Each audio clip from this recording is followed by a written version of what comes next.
Hey everyone, welcome back to a brand new Adventures in the Ink.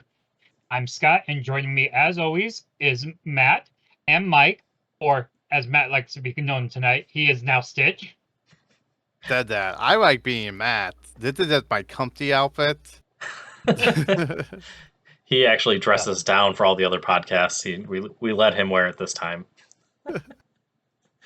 So, as you can see, our screen's set up a little bit differently today, as we're going to take a deep dive into the legendary cards of Lorcana, and we're actually going to be ranking them. Most people are familiar with the ranking system that you see on the screen. But Matt, why don't you go over what the ranking system is and what the criteria is going to be for each of these systems? Yeah, I'll do that. But real quick, I just want to make a quick announcement. I run the local league for us, and Scott here was the only person to get 4 points, and every round, every week, showed up, got 10 points, committed. Like, I worked there, I set up the schedule so I can always be there, and Scott got more points than me, and was there more often than me. So, Scott, for you, I got you a good job. Thank you. Oh, hilarious. But Love those it. were things that the auto, I just put up a picture of the do good job cards for Scott. Yeah. Scott, you get 1 extra lore this turn. Okay, so That might actually put me ahead. so here's what we're doing. We're gonna do all the legendaries from set 1 to 5. So at is just like meta defining, like a completely changed the course of how people played, like the best of the best. A is just auto includes or absolutely put in your deck. B is like it's a good card if you build around it. It needs support, but it's fun to build around. T is hopeful, can't cut it right now, but we think that in the future with a little bit more support, probably playable. And D, I keep really calling it don't bother. These are like at this point it's not worth it. Just don't touch them. Yeah. Or Yeah. if you want a challenge, use only D legendaries. Yeah. No. Oh. So we're going to go through cards one at a time, and we're going to start with set 1. And most likely, since that's the way the cards are at the bottom, we're just going to go through them in numerical order as they appeared in the sets. So it looks like the first card up is Rapunzel, Gifted with Healing. Mike, take it away. I'm going to start out and say that this one is definite, like cannot be lower than A tier, possibly S tier. But I'd probably put it in A just because there's some other ones that are in S that I think are better. And technically, people can play around Rapunzel, but it is great. It's probably one of the best card draws that you can get in Amber. Yeah, it's fantastic. I definitely agree with you. I definitely think that there's an auto include in pretty much any Amber deck. And like that card have been useful to me. I've been playing it since day one in various decks. Like when I made my printed deck way back in August of 2023. Did with the trade up in it, and it was a huge help. And then when so I ever since I started playing, I've always had at least one deck with the card in it. Mm-hmm. You're not the only one. I still see this card being played multiple times from multiple people across the board. I actually, when I was doing the ranking in the bit of just how I play, I actually put this as an S card, simply because people do still play this card, and when it comes out, I know it's a card that has to be taken care of, or it's gonna do me damage. Yeah, I mean, right for me, it's highest in A or S tier. The only thing that I think might hold it back is that it one you can play around it, and then you saw that in chapter one that happened a lot where people knew to play around it, so people actually ended up going from having 4 of her in a deck to only 2. So that way she was still a threat, and people had to play around it, but it didn't take as much card space in your deck. So I guess we're happy with her at A Hmm? I'd say for now. for now. All right. Next up is Stitch Carefree Surfer. I think Um, Carefree kind of belongs in T. I think it's a I good, actually, I'd say lower. I Mm. really I do. think it's a good card, and it's like a draw, which you don't get a lot of amber, but it's very tittery to know. Yeah, I'd put him at C. I'm not ready to put him at D yet, only because the draw 2 is good. But again, it's probably the easiest to do in Amber to have 2 characters out on board. However, it's just it seems to go against a lot of what Amber tries to do, which is win quick or have yeah, the having many characters on board is easy enough, but yeah, I don't want to put it in D because it's inkable and it's not a bad cost for the body that it has. For me, that's actually why I would put it lower. Is it's too much ink, I think, to play it. And there are so many cards now that you can get draw cards faster and easier than a 7-drop. Um, and if it was, since it's just on an on play and not a reoccurring, I'd say there's so many better cards out there now. I think this card was higher on the list in the early sets, but now he's just dropped down too far for me. I'm fine if you want to move him down to D, but I wouldn't. Yeah, I think there are D's got other cards that are much worse than this. We'll leave him. We'll leave him in T for now, and then like we can move him down later once we. I think that actually hurt Mike to say that. Yeah, I mean, because I still play with him in some decks because it's just I don't know. This is the style of deck I play, I guess. So We'll leave him at C for now, and we'll see what happens. Next up, we have Elsa, Spirit of Winter. all right, Scott, you go first on this one. I actually, personally, I rank her high. I originally have her in A. I'm okay with her being in B as well. Simply because she's shiftable, so you can get her out on the field faster than what her ink cost is. She has the ability to freeze the characters on play, and you get the 3 lore from her. So she's a card that I actually still play with. I use her in one of my decks, so I like her. Low A, upper B is where I put her. Yeah. Go ahead, Matt. Oh, I would put her in B. See, definitely you need to build around her. Like gravitating T tiptable, you really want to be triggering the tip, and I like her. I played a lot with her first chapter, and now that Purple is becoming a thing, I get more chances to actually play with the Elder card, and I really enjoy her. She's really powerful, but I do think she needs a little bit of build around. Yeah, that's why I would put her in B2. I think to be an A, she has to stand on her own 2 feet, and she requires too much support, just like in the movies. I'm just kidding. Wow. But hey, I'm just saying, like everyone loved her in the first movie, and she totally was, I don't know, not a hero, really. See, with the victim, you are victim blaming. Yeah, well, okay, she's a victim, but the true hero is Anna. Anyway. Yeah, everyone said that. Anna is a true hero of the Frozen movies. Yeah. Yeah, but for some reason everyone loves Elsa. So because she's relatable. okay. But yeah, the build around I think is I'm not going to include her in every Amethyst deck. So for me, that kind of automatically makes her be a B tier. Bonus fact about the card, though, is she's the only Floodborn legendary from set 1. All right. Oh yeah, Lockhart Did not did the remember that. silver. Yeah. All right. Okay, next up, we have Ursula, Power Hungry. I'm Matt? gonna. Oh, okay. Matt, go ahead.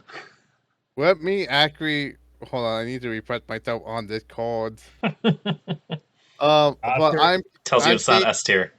Yeah, when you play the character, each opponent loses one law. You may. Yeah, so like at highest that B per build around. Um, she have a decent ability. She's really good in multiplayer, but I think in one-on-one methods it's not great. So I think C or maybe I'll put D here. Ooh. I'd say C. I mean, her 3 lore, a big body, and gets you something like a draw. It's all good, but again, I think it's lower than B tier only because it's uninkable, and I put it in B tier if the current meta didn't include so much, you know, banish 2 power or 2 strength or less characters. But she just Yeah. dies to so much right now that's not really that playable. But in the And future, like, maybe if somehow the meta changes. but like, back in set one, I had a friend that played it in a multiplayer deck, and Oh, that was a horrible game. it was an amber. Yeah, so it was amber amethyst. So basically, what kept happening is he would play this Ursula. There was it was like a 6-player game too. So like he would That was an draw 5. 8-player game. Oh yeah, so he was like drawing 8 cards. We would kill it. He would play Hades, get back into his hand, repeat, and he decked himself out. Yeah. That's great. Oh man. Um, with me, I put her at C. All the same reasons that Matt said. If she was a lower ink cost, she'd be higher for me, but yeah, I don't see her playing much anywhere, so yeah, C for me. Next up, we have Beast Wolfsbane. All right. Yeah, for me, this is I'm gonna say a C also, only because it's uninkable. The stat line isn't great for 5. The rush is great, but for 5, a 4/4 rush isn't good. The exerting all damaged characters is just very situational. The only reason why I'm not putting it in D is because or I wouldn't put it in D is because it's rush on an emerald card and is the only emerald card that has rush. I liked it called. I would honestly feel like B. Like it's like low B, high T because more and more emblem cards are getting the damage and the more way to damage every character now. So is it a really useful card for like controlling and dealing with stuff in emblem now if you're going really down the damage character path? Eh. Scott, you want to be a tiebreaker? This one honestly broke my heart to say this. But this is the second lowest ranked card on my list. Ooh. So I'm guessing it's I put him in D. Okay, so Uh, it basically everything that Mike just said about him is why I put him so low. Um, the rush with him and Emerald didn't really affect me. Again, I think he would have been higher in the early sets when it was just the early sets, but now looking at all the cards, there's just so much better options with him. Instead of using him, I mean.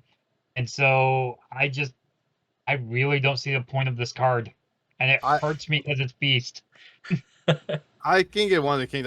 I think when the emblem damage starts to click, we'll probably see him more. Yeah. Especially since the emblem have a way of dealing with non-inkables with the inkcaster. So, I we'll leave him at D. I think that's a good spot for him. And all Mhm. right, Next up, we have John Silver, Alien Pirate. Scott, your turn. I'm torn on this card. I think I'm putting him at C. that's where I would put him too. It's Mm. simply because, again, I think he was great in the initial set, but now I don't see him getting played much. Well, and I also though he had two important keywords that are really about getting a ton of support next that. So I definitely see him as cooking that with a potential build he can be very useful. And his ability good because giving Reckless it could be a huge saber in a match of dealing with your opponent, especially if they're like a high low character um Hmm. that stops them requesting and forces them to attack you. Yeah, I was gonna put him at B, simply because it's on play reckless, and the stat line isn't bad, and it's inkable, And the and Reckless is repeatable too. yeah, and I think we'll see, but I think next set pirates will be big, and I don't know if they will be an emerald, but just having the pirate keyword is great. Along, there's also some alien stuff going on too, I believe. So, but you guys outvote me 2-1, so C he is. Next up is Maleficent, Monstrous Dragon. This is Matt? a solid A. Yeah, That's where I put her. I'd say A. It's not an auto include in case you're running a Ruby deck that's not control based, but if you ever plan on going past, yeah, like turn 7, 8, you want to have some of these in your deck. Yeah, I think like maybe not even like a full play set, but like having two of these in your deck is just a nice team method. Hmm. Like this is a card that when I first saw it revealed, I'm like a 9 card? That can be unplayable. And then after playing the game for a while, it's like, thank God I pulled these. That, like these are super useful. And like the fact that they're inkable is so helpful. Yeah. Yep. Yeah. Most of the time, I remember set one, people would just ink those first turn instantly. But that's why it's there. Yeah. Yep. Yeah, but now those high cost cards are getting played now a lot easier. So, Yep. okay. Next up is Mickey Mouse, Brave Little Tailor. Mike? I'm gonna say D. Yeah. I The, mean, I'm looking at the other ones in C tier, and he's not close to the ones in C tier. I mean, he's higher than some of the other ones I'm going to put in D, but it's just has not ever seen any real play except for something that was like an evasive only deck. But I mean, he dies to Along Came Zeus, which just would be the worst thing in the world for it. He costs 8. You can't get him out early. I don't know. It's just ugh. what yeah, this card was just like it's fantastic artwork. It's like a huge symbol of Lorcana. Very symbolic. It's not playable, which sucks because it looked good. Yeah, But it just doesn't click. he needed to either cost less to play him, or he should have been a Floodborn. He Yeah, just would have been a little bit more useful that way. yeah. He's the win more like victory cigar kind of card. You throw down after you've already won for style points. Also, this is the Mickey that should have got a play mat in that one. It should not have been Team Willie. It should have been this one. Oh, well, they knew they were probably going to do the gold foiling for the Lorcana challenges. Again, So again, this is such an iconic card, and yet it's not playable. yep, wah wah. Okay, so we're good with him in D. Yeah. No, but like Well, I it's just, not nothing we can do about it. Should have been better. Okay. Kind of nice that this card gets me to start off with it, but we'll go with Belle, strange but special.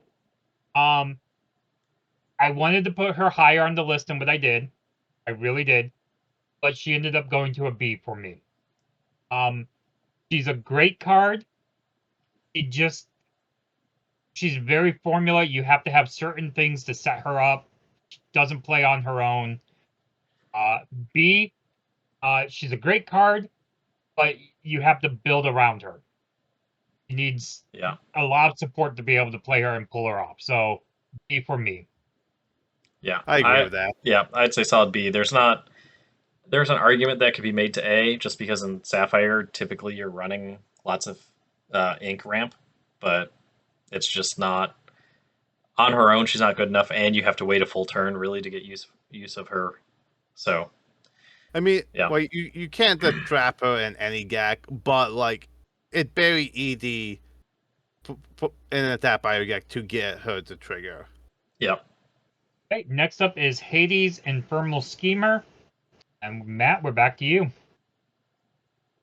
Say he's either a B or an A. Like he is decent removal with tap fire that doesn't have a lot of removal, and with the rampant tap fire, he's pretty useful. Um, but like he is uninkable, so and most people don't want a full break out of him. Yeah, for me it's a B, and I love this card, but it can't be on the same tier as Maleficent just because Maleficent's inkable. The stat line is fine. I think honestly, compared to Maleficent's, it's probably fine, but the uninkability hurts it, and the ramping your opponent. Sapphire, you don't want to be doing that. Like if you're playing him on curve, it's just not great. Because then you're giving them a free catch up later in the game. He's much better, but I would say because he's not as good, turn 5, 6.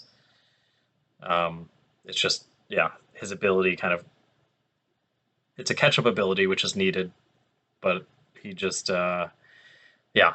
because it's situational and not always good. I'll say B. For me, I'm split.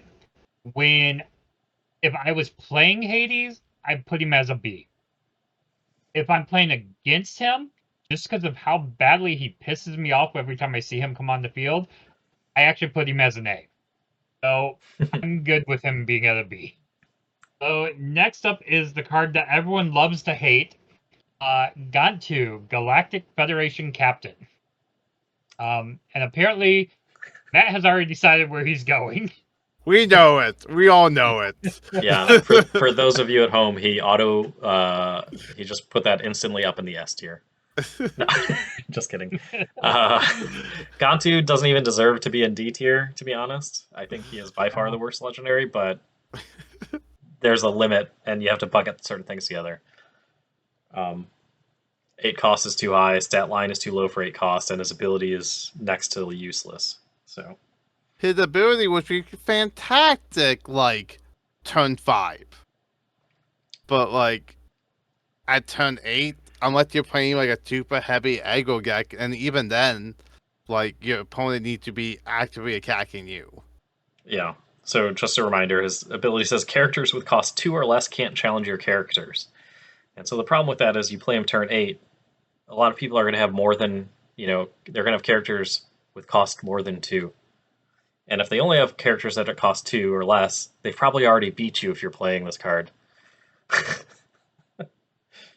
they're playing an aggro deck. Yeah, he's that card that everyone wanted to make work, and just no one can pull him off. And now there's cards that have come out since then that basically are better versions of Gantu. So yeah, he's at the bottom. Okay, next up is Pika Heartless. I believe it's your turn, Scott. I think so. I put her probably C. she's an okay card. I wish she was a little bit cheaper than a 6 cost. Uh, but she's a good card. I wouldn't run a full playset of her. But she's a nice little card to just throw out in a uh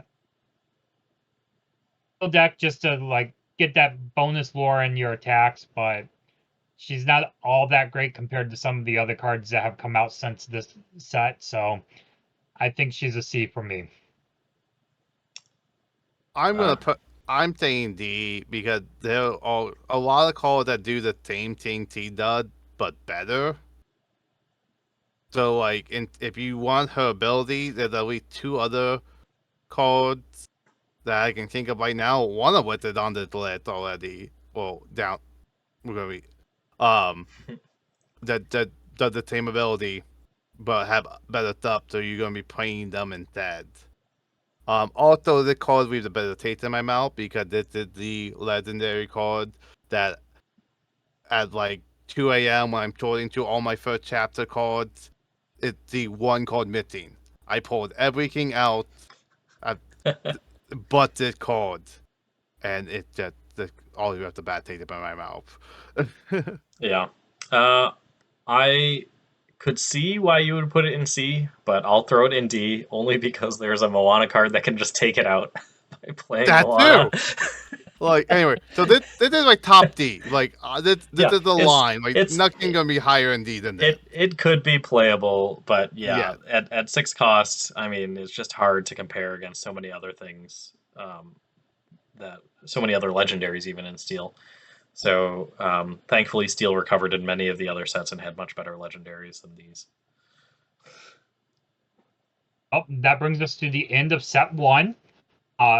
Viewers, let us know. Do you think we got set 1 right? Is there anything you would change? Let us know. But now we're going to move on to set 2. So we'll start with Mufasa, Betrayed Leader. Mike, you're up. All right. I would say Mufasa is a solid B. I think initially when I saw this, I thought C, but then watching just how sticky he can be, and against cards like Be Prepared or Removal is just kind of annoying, and you're kind of, and it's just fun. But ultimately, you have to build around him for sure, because if you play too little characters, like if you play under 50 characters in your deck, or maybe even 55, like it just gets really really sad when he dies and he doesn't do anything for you. But okay card. Stat line's not great, but the fact that he pulls out any other card from your deck, if it's a character, plays it for free, I think it's great. Yeah, I totally agree. I think he's a solid B.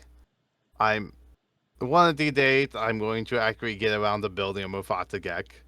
But I looking to the fun deck. I know a lot of people that play it and they're very passionate about the deck. But yeah, he's a solid B. I originally put him lower,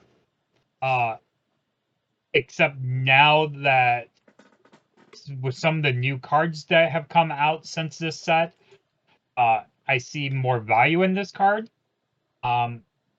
Especially now that they ruled that when you play that character when this guy is banished, if you have unexerted ink and those cards allow you to pay ink to do things, you can now do things on your opponent's turn with this card.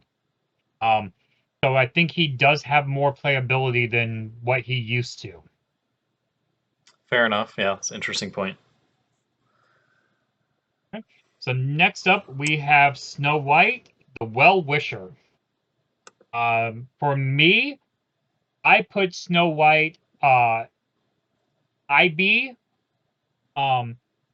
simply because I wanted to do a little bit higher, but she is a uninkable card at a 6 cost.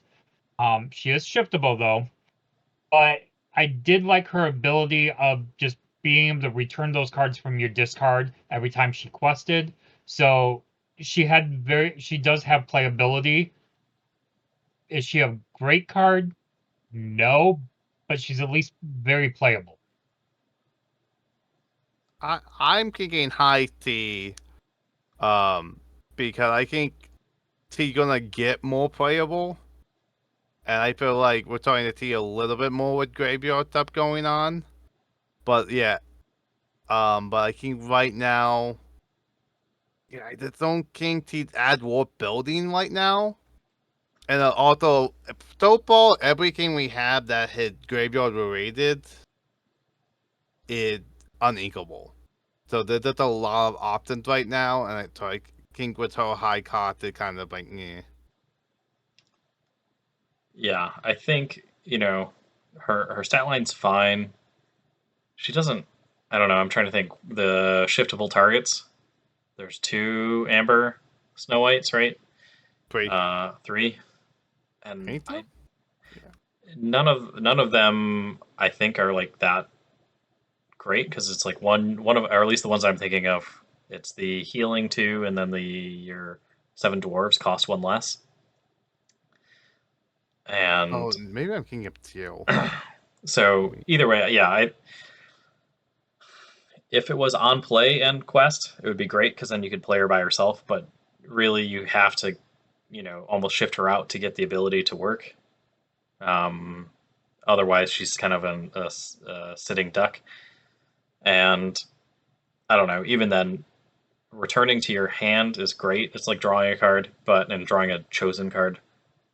But it's still, I would be great. I would be so awesome if it was like you can play it for 2 less ink or something. Instead of just returning it to your hand. But maybe it would be too broken then. So I'd say C. No, you were right. There's only 2 tippable targets. Yeah. All the C's have it. Sorry, Scott. So, Matt, you're up with the Fairy Godmother, the Mystic Armorer. I think C's a solid B. I think she requires Floodborn, so you need a decent amount of Floodborn, but she have a good ability, and she sees a lot of prey. Oh, no, I'm thinking of a different card. Whenever the character stretches, your character. I stand with the B. I stand C is playable. And see the yeah, it bounces up back to your hand, gives them challenge of free. See good removal in Amber. See gives Amber that aggression, and when you get the Moen, see the good to play with the Moen card. That because like they give them +3, you cram them in, they die, they go back to your hand, the Moen effect triggered, and then you play them again.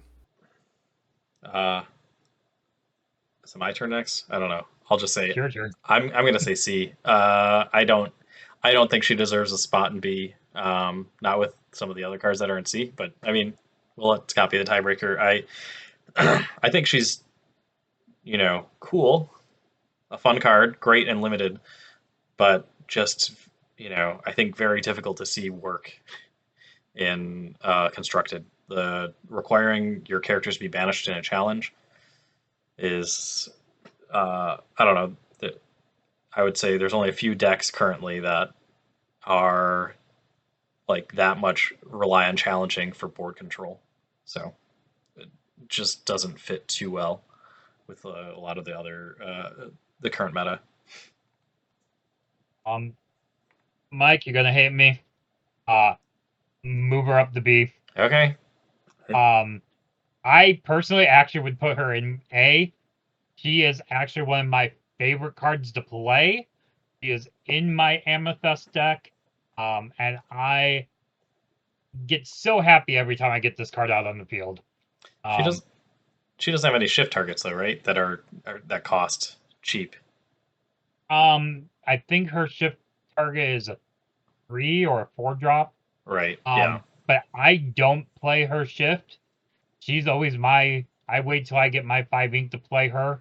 So I don't even use her for the shift ability, but I absolutely love this card.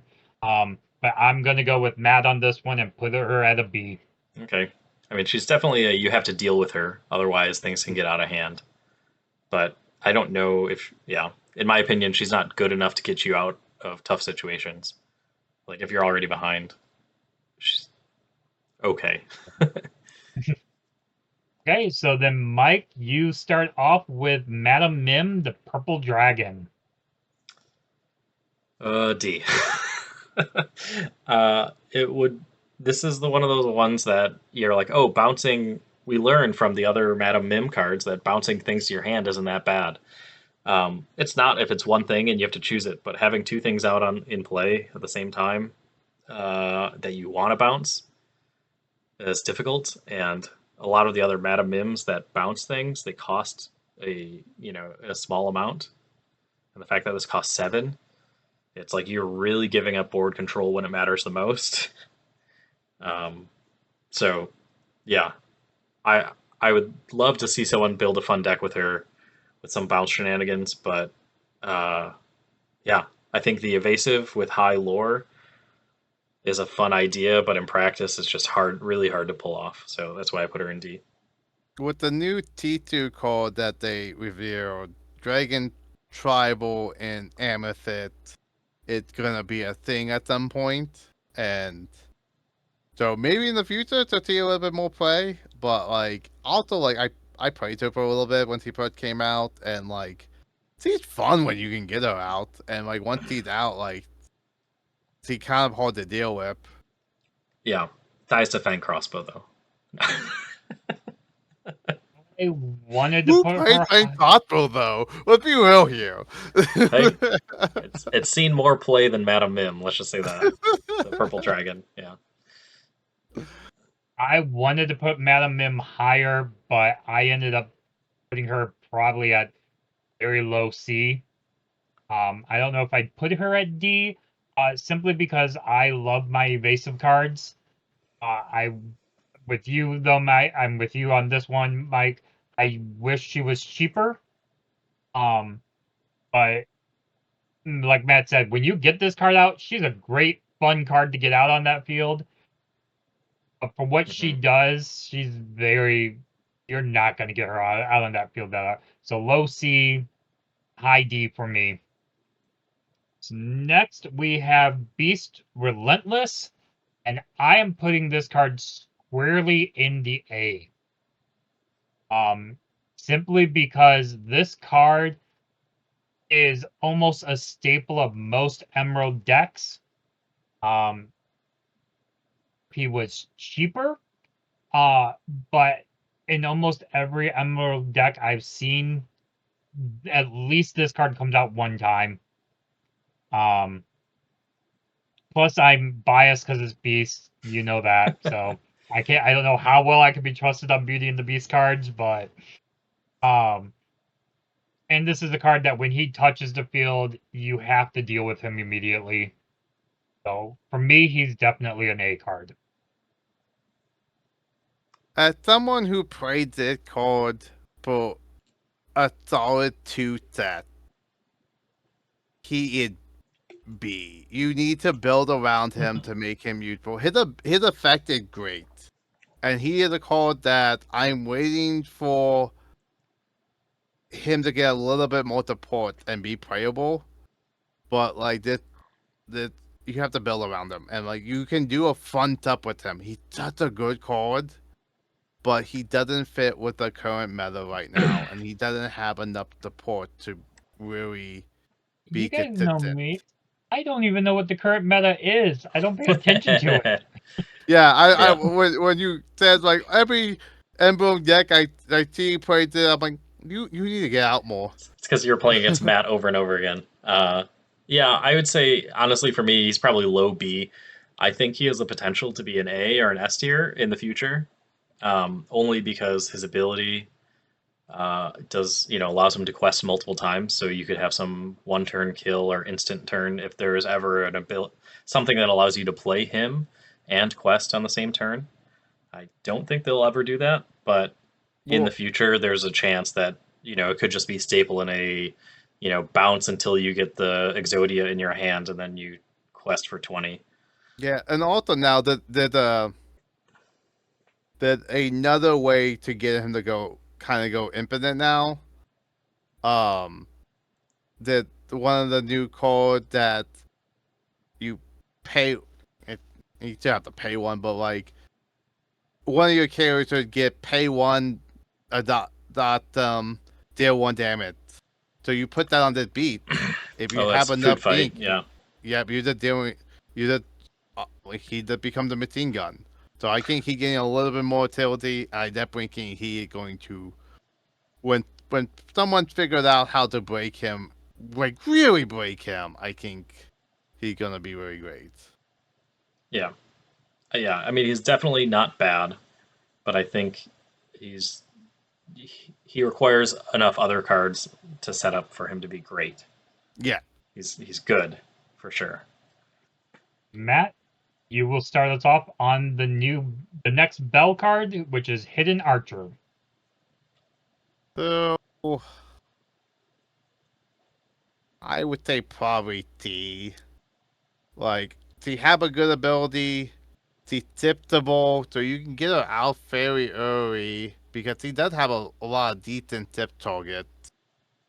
Um, but and T the your opponent kind of have to deal with her because he is pretty low. And if you can tip her out, get her out early game, her opponent are going to be scared to deal with her. So I, on the opponent, is that going to hesitant on attacking her, and you might be able to quetch with her a couple of times. But I think that there's a lot of way to that directly remove her to get around her ability. And the fact that like if you're going for a discord gag, they're better options. Yeah, I I think that C is probably where she's going to stay for a while. I'm trying to think of what would make her ever be out of C tier, and I'm having a hard time. Um, I I think it emblem princess has become a thing. I don't know. Yeah, I mean, just her ability seems so great, but honestly, a lot of times people can just either ignore it or, like you said, there's enough ways to get around it in enough colors or enough ink combinations that she just, a bounce or a smash or some sort of removal or, even later in the game, you're like, I don't care, I'll discard the one card I had in my hand. Um, But And I think T, uninkability hurts her a lot. If she was inkable, I think she would probably be a B tier. But but also T have a lot of tip target. Um, how many tip target did T have? Well, T have at least 3 I can think of. Jet and Emblem. mm-hmm. again, Scott, so what do you think? I'm biased, but I want to put her higher than a C as well. But I think she's a playable card. I think people can use her early in the game, but past turn 5, maybe, like, yeah, people aren't going to be so worried about challenging her and discarding that 1 or 2 cards that are in their hand. She's great early, and then she just loses steam. So I agree. We got to put her as C. All right. Did you get your answer? Um, the app being funny. I feel Uh, like because T had a 1-drop. yeah, I don't see. All I see is in Emerald. It's just there's a 3 cost uninkable the bookworm from set 2, and the rest are in Sapphire or Amethyst. But also like T didn't Emblem, so like T got Morp. Like Morp is the on trigger for her. Yeah, Good old Morp. Let's see. There's a 3-drop Emerald, and then We need to get back on track. yep. yeah, everything else. 3-drop is the cheapest for her, no matter what set she's in. So All right. next up, we have Donald Duck. Not again. Mike. I keep getting all these evasive cards that everyone thinks are going to be great, but nobody ever plays with. Um, oh man, A lot of support. I I think he's gonna be one of the one that they're gonna come out of nowhere one of these days. But like, the fun part about him is that there's self damage cards in Ruby, so Mhm. you can kind of sneak out extra lore when people aren't paying attention. But uh, I don't know. I mean, I'm probably going to put him in D tier. It's 5 cost.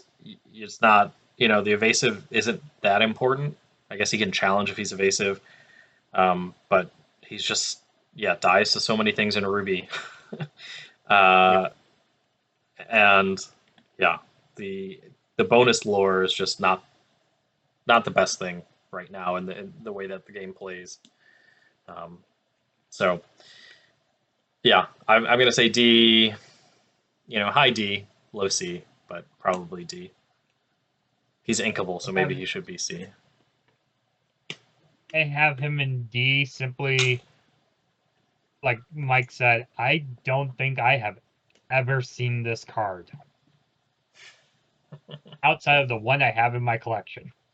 Yeah, I thought about trying to build around him, and I think he got a lot more playable with the last set, and I think he's gonna get more playable with the next set. But I definitely think that they still need a little bit more creek. Do you agree putting him at D? Yeah. Okay. Then we will move on to the next card, which is Scar, Vicious Cheater. For me, I put him at a high C or a low B. Simply because he's a 7 on Inkable. He's a very useful card. I see him get played. But I think that uninkable just damages him a little bit in the rankings. So I would probably put him at the B. Matt, what do you think? Definitely B. Honestly, I was kind of putting him around A because he is really good removal. I've seen him just destroy my boards before. Petri and cooking like a lot of the green tail discard deck run pretty low to the ground, and he can just green that board state up. He is definitely a threat, and depending on what color you pair him with, like if it's Sapphire, he getting out quicker, you have ways to heal him, or if you're just going like in a Mufasa deck, people are throwing him in. If you have ways to heal, he is fantastic. So then, by your own criteria, he sounds like a B character simply because you gotta build characters around. He needs those characters around him. Yeah, I think he's a B, but not just because he's built around. I think he kind of stands on his own, to be honest. I mean, compare him to Maui. It's like a Maui that can also quest, and obviously costs 2 more and is uninkable, so it's not as good. But the fact that he can take out 2 to 3 characters for a single card, if the opponent isn't ready for it, it's great. If they are ready for it, you're forcing them to not quest. So it's also like, he has an impact even before you play him. What are you gonna say, Matt? Well, also, Petri, he's 7 cost, so if your opponent is affecting a be prepared, what the trap I fell into a bunch. Is like, oh, they're gonna be prepared me next turn, I'm gonna quest with everything now, get that lore, and then they play Gore, and then and then destroy my side of the board, and the board is fine. Yeah. Yeah, we could have an entire episode about the mind games of playing against a Ruby deck and how to play against it and how they can continually one up you by, oh, you decided not to play anything, and then they play a Lady Tremaine or Madame Medusa and slowly get backboard control. And yeah, anyway, Ruby cards are great. Really, that by why I started playing Discord in the first place. Yep. Mike, you're up with Alice Growing Girl. Oh, how I want this card to be good. I have a deck currently that runs this card. However, she still does not do well in that. I'm most of the time inking her unless it's like a perfect situation. I'm gonna say low C or high D, but honestly, I'll probably put her in a D. It's so hard to get her ability to go off. So I'm not following my own advice. D is don't touch, and I have her in a current deck of mine, but that deck is meant to be a spicy off meta weird deck. She's just too hard to get to work currently. I run her in my casual friendly deck. That's like I'm playing with a new person who probably just have a modified starter deck, so this is the deck I play with. Mhm. Um, The one thing that she is good for that I don't think you realize until you play a few games with her though is she gives all of your other characters support, which obviously if you read the card that's great, but those characters don't have to give support to her. So Yep. Giving your other characters support is, it's a good kind of gotcha, like catch them off guard, make a trade up like with your Tipo or something else like that. So And with Mike, I really wanted to put this card higher. I ran a deck with her in it, and I think I kept her in there for maybe 2 weeks, maybe 3 weeks before I said she has to go because, again, I don't think I ever pulled her ability off. I almost inked her every single time. But yeah, I low C, high D for me. where are they gonna put it in T? Like okay, I can't. she's definitely better than the Gantu, and Her saving great is because he does build her own engine. You yeah, just need body for her. You don't even have to have a support build deck for her. If you just have a heavy body deck, hmm she's great for that. Okay. Next up is Sizu Divine Water Dragon. Um, I'm torn on this card, uh, simply because I'm just not sure how I like her. Um, I think I would have to go mid C, I think is the best place I would put her. Simply for the fact that she is a low cost card at 4, but she is uninkable. Um, and her ability is a continuous ability, so it's every time you quest with her. It's not just a one and done. So I would say mid C for me. Yeah, I think he's definitely going to get better. Especially since now the reading the card and thinking about that new T2 coming out. Like those two are like gonna play very well because you can use this T2 to manipulate your deck, and then the other T2 is like, oh, I can keep drawing dragons.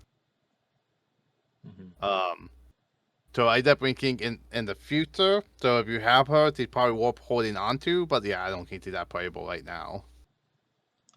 yeah. I really like this card, but I can't see her being above C currently. Again, current meta, Ruby can instantly kill her, and you don't get her ability until you quest. If it was on play and quest, and there was, maybe a slightly higher cost, I think she'd be way better. But um, the unink ability, like if it's uninkable, you have to get something when you play it. Otherwise, it's too hard to like auto include or even build around. So, uh, and then also comparing it to Diablo, like it's insane how much not good it is compared to Diablo. But Matt, lead us off with Beast Tragic Hero. Solid A. Like, very well got the needed. This is an A card. If you're running Teal, most deck you're going to be running one or two. yeah, I would say if you're running Steel, you have to convince yourself to not play this card. That has to be because there's so many other good cards to be in your deck. And we've seen decks that don't run this, but it's because they are very well tuned. Don't call me out for not running this card. Well, or the people, maybe don't want to spend $200 on a playset of a card. Exactly. I don't, the only reason I'm not playing him is I don't have a single copy of this card. Yeah. I pretty sure I traded one of these cards for a beach entrant. What, like the day of the Floodbow movie? I think you traded it to me. Yeah. Like in one of those games, that, like I got a lot of fun and enjoyment. I'll beat with and Yeah. then Mike was kind enough that when I needed the dad beat per tournament to lend him to me, so Yeah. it's not the end of the world. But like definitely, like on hindsight, like not the smartest. Yeah. I think this is one of those cards that surprised everyone when the card first came out. People weren't sure what they were going to do with this card, and then when people started playing, they're like, "Oh, that's what this card does." They found the more value of him. So I put him at the A deck too. Yeah. I mean, just drawing 2 cards a turn, and then if you don't, you can run him into something. Like just it becomes a huge beat stick, and he quests for 2. Like it's just inkable, shift early. I don't know. There's very little downside to this card. So I mean, like his only real tip target is Morp, but still, I mean, there's future potential. yeah, Next up is Namari Morning Mist. yeah, I'm not gonna go ahead and put her in D. Hmm. It's not the weight of a good character. Yeah, I think her abilities seem to be going against each other. She's like a Swiss Army knife. If she was shiftable, I mean not shiftable. If she was inkable, I could see her being a C, um, or possibly even a B. But like, you're either playing her to bodyguard, which is kind of weird because a 2/4 uninkable bodyguard isn't that great, and then she just dies, or you don't play her as a bodyguard because you want to challenge something the next turn. It's just like too slow, uninkable, not great stat line. Like, what are you going to kill that has 2? Especially since you're playing steel, like, what are you going to kill that has 2 toughness or 2 willpower that you wouldn't be able to get with a grab your sword, a big tank, a fire the cannons, or whatever? Like, there's just Yeah, T either needed to be inkable or they just needed to buff her attack. yeah.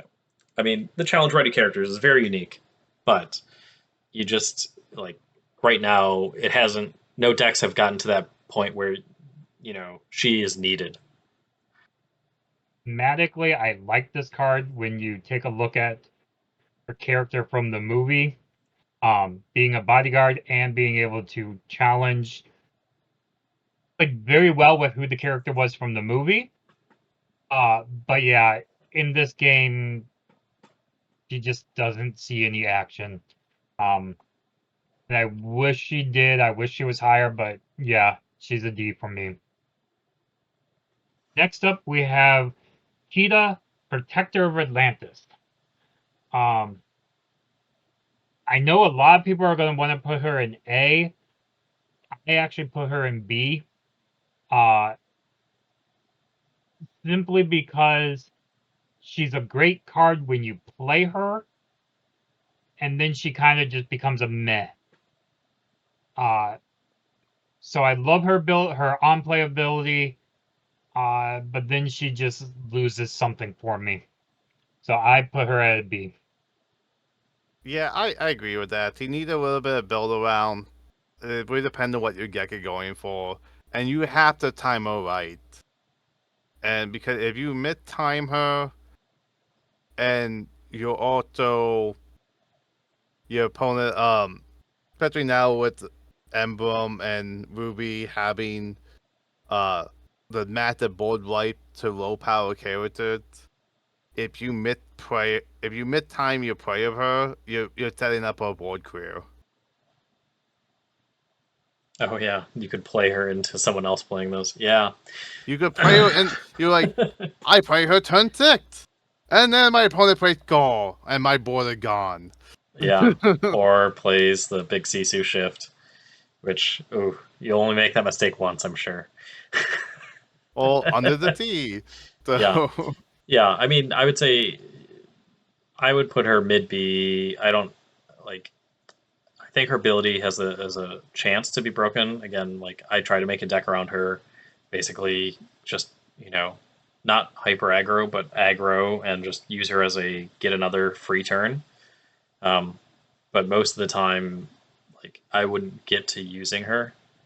I think her best build that I've seen her in is the Under the Sea combo, which is fun, but It's like a 2 to 3 card combo. It's like a 3 card combo, really, because you want to be able to shift and then sing. That is true. You can use it to manipulate your opponent out of the board for removal that way. So I would say B. It has potential, but it's definitely not an A tier, and I would say it's probably in the lower half of the B. Next up, we have Perdita, Devoted Mother. Yeah. I think it's a solid B. I think she have a really good ability. I played with her a bit last set in Tilkong, and she's definitely very useful. Like having her to get Piglet back from the grave is very useful, and the fact that it's on play whenever she quests, your opponents are forced to deal with her, and the longer it takes for them to deal with her, the more use and value you're getting out of her. The fact that the only reason she's not an auto include is the fact that she's a TikTok non inkable. Yeah, I would say it's also not an auto include because the what she has to target has to be 2 or less character, which depending on the style of deck you're playing, a lot of your 2 drops might not be that impactful. I mean, But playing for free is great. So a body is a body, right? It's like honestly, the fact that she's in Amber have a lot of good targets for her. yeah. I think in context, yes. And also if you play her in Amber Steel. Yeah. So yeah, great. Her ink cost and uninkability is what holds her back. But fun card. It's probably I think there's very few other cards that allow you to play directly from your discard. So it's also a kind of fun thing. Scott, what do you think? I have nothing more to add than what you guys said. She's that card that you kind of wish she was better.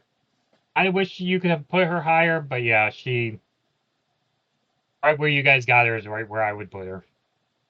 Next up, we have Jafar, Striking Illusionist. And I have completely lost whose turn it was. I'll go. I'll be brave. I'm gonna say low B. He's a fun build around, has potential, but he's inkable. So as long as your entire deck isn't based around him, like he could still be a fun include. Amethyst has enough draw, but I would not like if I'm choosing a deck and I'm saying Amethyst, I'm not looking to him first to say, okay, put him in because he's just good on his own. Yeah, he have options. He's a good solid like local league knight. You get some wins, but like you might not if you go to like a big set championship, you're not going to be winning. But it's a decent deck. I know a lot of people have fun playing him. Yeah, and like I would say probably one of the best legendary arts in the entire set that we have. I like it a lot. I think it's great. I think it's better than the enchanted legendary art. But Like this card. I wish he's one of the cards like you guys said. I wish I could put him higher on the list. But he's definitely a card that he works best in combination with other cards. So yeah, right where that mid to low B is right where he should be. Next we have Maleficent, Mistress of All Evil. This card, again, she's a card I wish I could put her higher than what she is. So I'm gonna go with low B. Simply because I do play her. I play multiples of this card in my one of my decks. And I do play her quite often, so I'd say a low B. She works very well when combined with other cards. Matt? I agree. You definitely need to build around her. But she does have a lot of useful abilities, and you use her ability when I played with you on Friday night, and to actually take out a fair number of my characters. And Yeah, also, I think gets you draw. So yeah, I think I'm running 2 of her in my deck, which I'm thinking about adding her to one of my other decks too, so we'll see what happens. Well, the Bs have it. I would put her at a C. Only because for me to make her useful, you need to be drawing on the turn that you play her. Otherwise, people will like try to focus her. At a 5 cost, she doesn't impact the board a ton. But if you were to sing friends on the other side or something, she could be better. But also, her ability requires you to have damage counters on characters, so it's fine. But the draw is great. I think. Yeah, you got me into it. Like I definitely think T probably high T probably would think to be. Next up, we have Milo Thatch, King of Atlantis. Aw. Matt, I'll start with you. I know where I'm putting him, but we'll start with you. Probably T, probably D. Like he's a board wipe, and he's only like one-sided. But he's just hard to play. He doesn't have a lot of good tip targets. And it requires him to be banned, so your opponent have a little bit of a say in when he can be banned. So you put him down, and he's a time bomb. But you can't choose exactly when he goes up. Yeah, I would say low C. I think when I saw it originally, I thought he had the potential to be a B or an A, just because board wipe is great and not red or not ruby, but to me it's just too hard to pull off. And most people, like I said, a lot of people are playing cards that when they enter play do something good for them. So while it's useful and it's one-sided, I've yet to see someone pull it off, like make him that great. So Yeah. Want to put him higher, but yeah, I would even probably I might put him in high D. Simply because yeah, he's so unpredictable on when he's gonna go off. yeah, I don't think Emerald has any way to actually kill off your own character, right? So you'd have to get him damaged and then maybe banish a damaged character, but then you're already like, yeah, it's very difficult, I think. Okay. Mike, lead us off with Ursula, Deceiver of All. This is definitely an A. I I don't know if this is gonna be our first S. I feel like it to I'll argue to put her in S. It is just she's only going to get better as there are more songs that are coming out, and at a 3 cost, she's definitely people can react to her or handle her. Like brawl and other character removals exist, but if you don't have that answer, she will win you a game.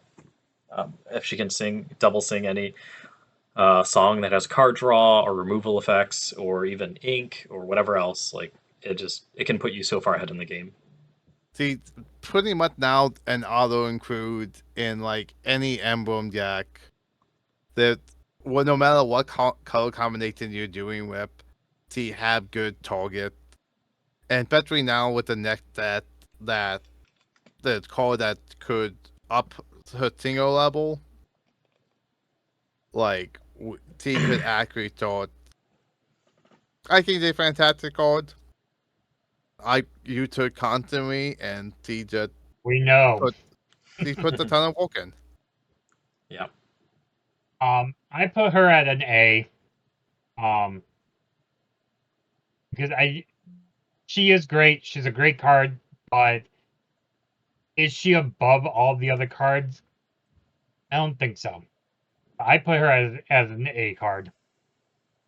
Okay. Be honest here. What on this board right now do you think is actually better than her? Or equal to her. The only thing I could consider close would be the Sad Beast. I would go Sad Beast. I just don't think this is the best card out there right now. I think I don't know. But ask yourself, and I may be jaded. And maybe jaded just simply because I hate going up against this card. So I do Exactly. have a Well, no. fierce. That's the I have That reason a why it fierce should be an S. hatred. I have a fierce hatred for this card, so I don't want to give it love at all. So it's hurting me to even put her at A. But Yeah, join the dark side. Trust me. Even so just play with proxies of her and see how great it is. yeah, we'll leave her right now, and then if like when we get a little bit more of a better understanding of what Etir actually is, but like I definitely can tell for what we've seen, see it probably by far the best.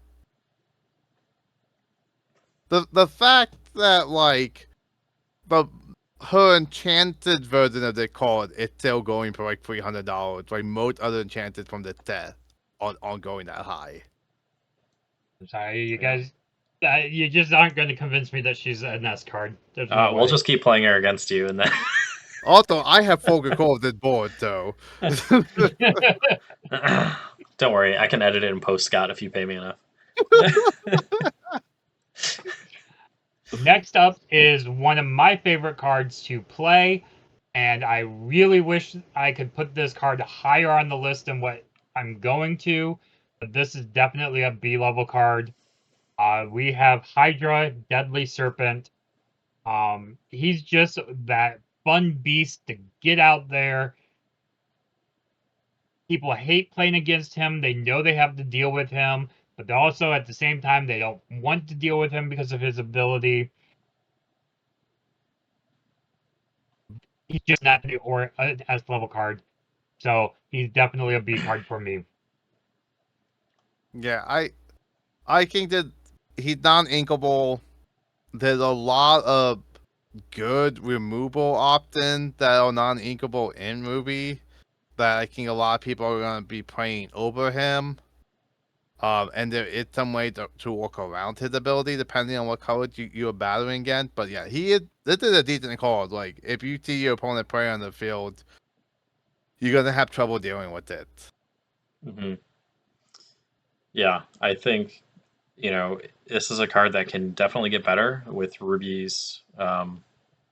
I don't know, style of cards where they damage your own characters. So if there are more cards like Teeth and Ambition, it'll definitely get better. But yeah, I've just playing with it. Like Matt said, I think the 6 cost uninkable spot in Ruby is just already full with a whole bunch of ladies sitting in chairs. So it's hard to argue against those cards and put this card in instead when it takes a full turn for him to get you a 2-for-1. Yeah. Next up, we have Jim Hawkins, Space Traveler. Matt? He good, and I think he's thinking that as we get more locations and the location get better, he is going to get better. So I think right now he's a solid B. Yep, I think Yeah. it's built around.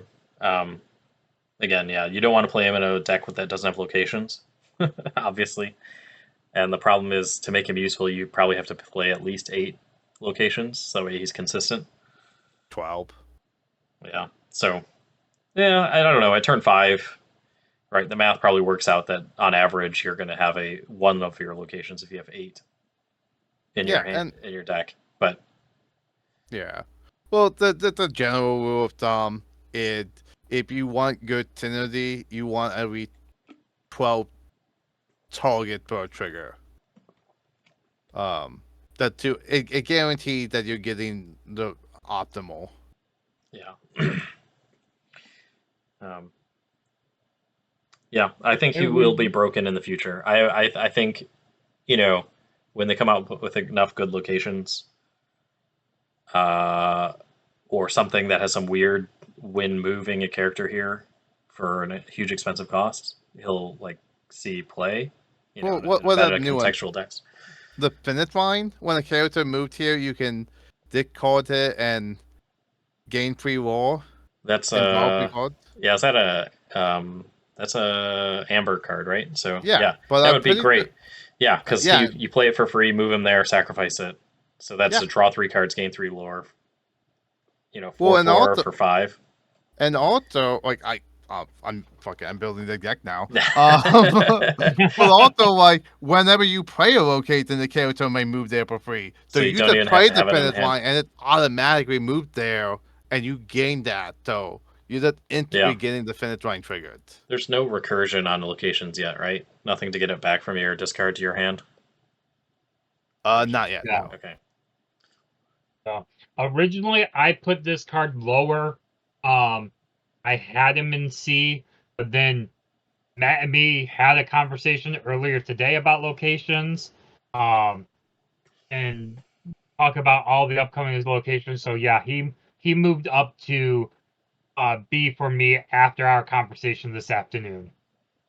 So originally, he just wasn't getting played much, but I think you guys are right. I think with the new locations coming out, they're going to be a more viable playing style than what is being played right now. So next up, we have Grandma Tala, Spirit of the Ocean.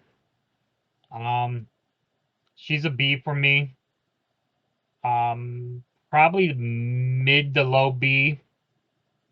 She's a good card, but everything around this card is based around building it with other cards. So yeah, she's definitely mid to low B for me. I think he's gonna get again. He's one of the cards. I think he's gonna get a little bit better next that because next that have a lot more ways to get more ink per turn. But yeah, I think he's definitely a build around. You want to really capitalize on her ability, so you need to be playing as much stuff that gives you that as many ink as possible per turn. So I haven't dove too much into the new sets, but I know, or the new set cards, but I know in each color, or in each ink, there's a, when you put a card in your ink well, you can do something, right? Or at least in multiple different ink colors. So Yeah. I think her value definitely goes up because of those cards. But aside from those, I totally don't see her being in a B. I think she should be in C. And I'm just comparing her to other cards that gain you lore in alternative ways. Like think of the, is it Sleepy's Flute? If you've played a song Yeah. this turn, that's way better than this. I mean, obviously you don't have the 4/8 body attached to it, but you know when you're playing a song, you're typically impacting the board. You're playing some removal or something to like do something. Whenever you ink to get a lore, that's fine. It's great, but you're not really helping you claw back if you're behind. So to me, it's her ability is okay. I think it And has a you chance to be broken, but it's just not.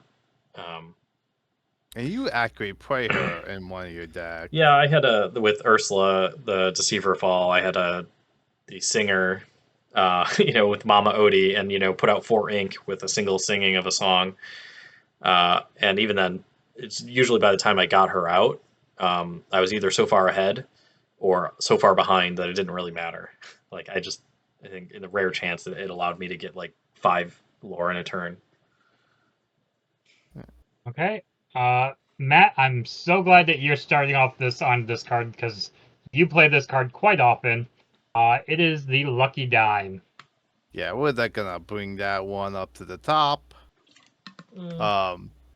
Like at the very least, it's a solid A card. This card wins a ton of games, and most tournament winning decks are running this. Yeah, it is a great card in a certain style of deck. I think it's A. For me, this is totally it's a build around that really brings it up to an S. But so it's like really a B and an S at the same time. In the deck that it's built in, it's great. It's your win condition. In almost every other deck, it's like it's additional lore, but 7 ink is hard to come by, and you have to take a turn off to do it. So you need to be playing it in a deck that you either cheat it out or you just gain enough advantage that you can afford to take a turn off or 7 ink off. But it's great. It allows you to be at 2 lore and the next turn win the game. So yeah, I think A. I wouldn't put it in S. just because its cost is high and it can sit dead in your hand for so long. um, so it's not, you're not always happy to see it. I originally put this as A. I wanted to put it as the S simply, but because of the high uninkable cost. But the more I thought about this, the more I convinced myself it does belong in the S rank. Simply for my own feelings of when this card comes out onto that field, uh, how much I despise this card. Just going up against it. And the sad thing is, I know when this card is about to come out on certain people's decks, and it just drives me insane that I can't stop it from coming out. Yeah. But yeah, this was the first card I put in the S category. Okay. Well, I don't know, Matt. You want to move it up to S? I mean, I think it's a solid Yeah. A, but it's You got the good point. We'll leave it at A, but because it does require to build around, and it does, it not, it's not always an auto include depending on what pairing that buyer is going to be with. yeah. Like if I could put it in two spots, I'd put it in both S and B. But Yeah, so leaving it at A probably a good move. Okay. Mike, start us up on Mickey Mouse Trumpeteer. well, I think Elvish Piper seems like a great. I mean, sorry, this is not Magic the Gathering. There's a very similar card in Magic the Gathering. This it just has the allure of playing stuff for free, but it is so fragile and you can't do it instantly. I think in constructed it is a terrible card.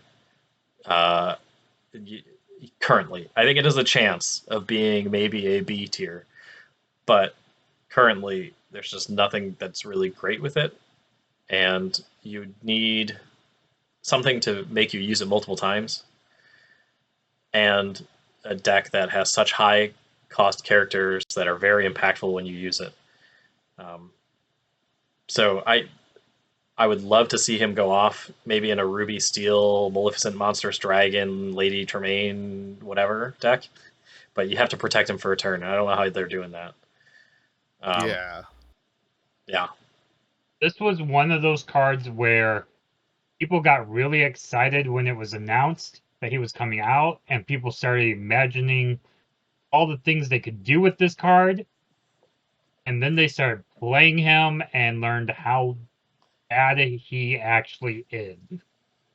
I originally put him in a deck when he first came out, and he was the first card I got rid of when I changed that deck.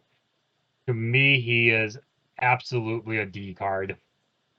Like, Yeah. the only time I have gotten any real use out of the card within a draft, and I got him off countering the draft because there's very little removal in that. And the fact that, like, it was a good chance my opponent that didn't have any direct damage or any way to remove him. But also in that same draft, he got passed around the table twice. Yeah. Like, everyone was just not grabbing him because, like, they know he's not a great card in normal constructed. But yeah, in draft, he did pretty decent for me. Yeah, especially because in that set there was very little removal for him. Mm-hmm. So, and because you also got Chernobog. Oh my god! Which you The played against. Chernobog, I got the high cot Tio Mafata, or was it Simba? Yep. Yeah, the Simba with tattoos. Yeah, and then also Goopy. I had Goopy in that deck too. Yeah. And I got in multiple games. I got all four of the characters out off of the trumpeter. It was fantastic.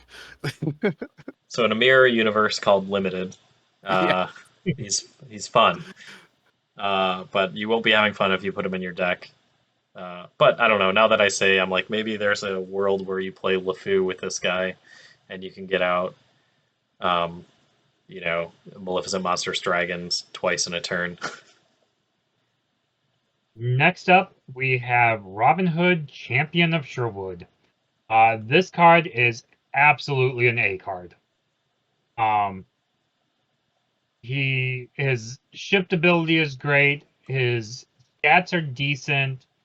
But his two abilities are what sets this card apart. Being able to gain lore every time you banish a character, so you're getting the benefits of challenging and questing all at the same time with this character. And then when he's banished, you just get to replace him with a draw. He's absolutely a great character. He's a high A for me. I 100% agree with that. I honestly I think I want to put him in an S tier. Um, I don't know. I'm okay with that. Like, I'm just like comparing him to Sad Beast. Though, is like, is he better than Sad Beast? yeah, Uh, he uh, he have a one drop tip yeah, that is target. true. That probably puts him better. And the fact that like whenever if he died in a challenge, he replenished it himself. Yeah. And he just plays such a pivotal role in the Amber Steel Song deck. He does not die to Along Came Zeus. Yep. So, yeah, Yeah, yeah. Most opponents are probably using losing 2 cards to him to get rid of him. Mm-hmm. Okay. That brings us to the end of the Into the Inklands legendaries. And now we'll start with Ursula's Return with Cinderella Melody Weaver. Matt? I was hoping the card would be better. There was like one of those. Like I've been trying to make a printed deck work like every other set, and I get played with it one for a little bit when before fully committed to Tilkong. I tried a Tilkong printed deck. And T decent, but like T throw and her ability really required you to have a wide board. So I would put her in T. T I think maybe it'll get better in the future. But like right now, T single 9, we don't have any 9 o'clock songs. And like right now, like what? Look at this family. Dig a little deeper, Mob Song. Yeah, But yeah. But like none of them are really like you really want to get those out, like going to be game changing to get those out 10-5 or 6. So I think also they good for Printed Tribal, but Printed Tribal have not super clicked yet. Yeah. I would say C. There's a potential for her to be in a B in the future when Princess, like, that ability will only get better as the game goes on and there are more Princess cards. And so will Singer 9. So I can see her jumping up in value, in the next year as more cards come out. But I also wanted to make her work that because I pulled a full plate out of her, and it's like I'm like I have these cards. They they gotta be playable. No. yeah. Yeah, she's one of those cards again. On paper, she sounds really good, but in practicality, yeah, it just falls a little flat. Wah, wah. At least someone got my joke. But So yeah, C for me. Next we have Mickey Mouse Musketeer Captain. Mike, what do you think? Oh, let's see. Now I have to evaluate him because I haven't seen him being played makes me want to throw him in C immediately. Yeah, he's not great. So the hard part about bodyguard is typically you don't want to have only bodyguards in a deck because then the bodyguard mechanic becomes redundant. You're not protecting anything. But his draw ability, but it's only if you shift. So that's the hard part. He's also uninkable. Yeah, the like- uninkability is hard. He's technically my commander in the commander format we came up with, but we never played. yep. I yeah, I'm gonna say C. There's no, I can't kind of have a justifiable reason to put him in B. Honestly, he might even be D. But Yeah. the only thing that potentially brings him out of D is that he would draw on himself, right? If you shift Yeah. him. But again, so like he's one of the cards, like a couple of changes, and he would have been so playable. Like making him inkable, making his ability, playable when it's on play, not untipped. Yeah. I don't know. Even the drawing for each bodyguard, it's just so hard to fulfill. Like honestly, like if we did that Topy draft, which we did do an episode on that, but when you marked up like a couple of little Topies on this card, fantastic. Yeah. I want to see someone break this card, or like, it doesn't even need to be like broken, like Diablo's broken, but broken as in the, make it a main staple of the deck, and it is a continual 2-for-1 kind of card. But I just don't see him getting played. For me, he's a D card. He's very situational. I don't think I've ever seen a person play this card before, and I feel bad because we haven't put a single Mickey Mouse above a D yet. But when they I give still us think- a good one, I still think he belongs in the D rank. I think all the good Mickey Mouses are not legendary. Yes. Yeah. Okay. Next we have Yinsid, Powerful Sorcerer. This one I'm putting him at a B. Yeah, he's a solid B. I don't like this card. I don't play this card simply because I also refuse to play brooms.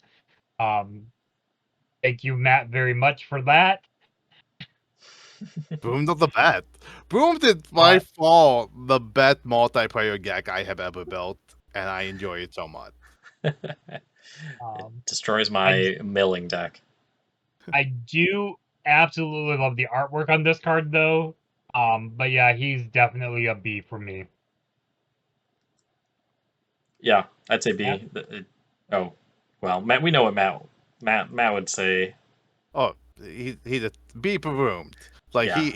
he's solid. Like he is. Yeah. In a Broom deck, he is fantastic, but like he's not an auto include.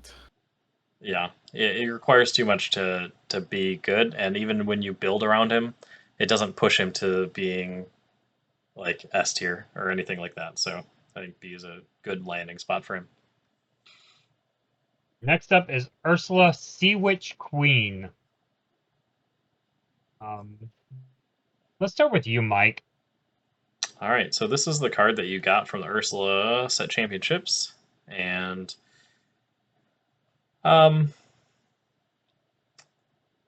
yeah, its second ability I think seems great. I have not seen it become that useful. The other characters can't exert to sing songs. When it quests exerting a character, I think is good. I think it's got a great body. I'm gonna put her at a B. I put her at like a mid B. Compared to the other Ursula, which cost 8 and is uninkable, right? And I think this one is significantly more playable. The shift is great on her, just to catch people by surprise. But I don't think she's definitely not good enough to be up in the A tier. She's a B for me. I enjoyed playing this card. She's in one of my decks.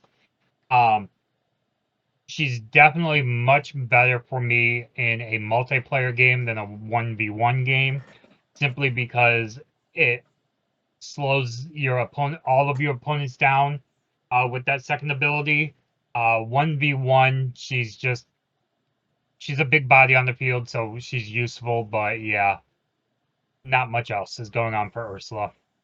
I mean, like, the last challenge event I went to in Toronto, like T was a hinder to me when I was playing Tail Kong. T Okay. definitely cooking. I had to like really really hurt what I tried to do. So like T is a useful card, but and like I think a lot of Amber decks are throwing 1 or 2 in, or Amethyst. Yeah, but I mean, when you were playing, here's a random question. When you were playing, like they had to get her out at least by turn, like I don't know, right? It takes at least turn 5 to get her out. Yeah. No one was getting her out sooner than that, correct? Yeah. So I don't know. I feel like if you have Steel Song, if once you get the first wheel off, uh, it stinks that you can't sing songs to kill her, but you should have enough ammo to take her out. I guess if they get her out before you can cast a whole new world. But yeah, I don't know. Would you want her higher than B Matt? No, no, I can be a solid plate for her. Yeah. Okay, next up is Diablo Devoted Herald. D for Diablo.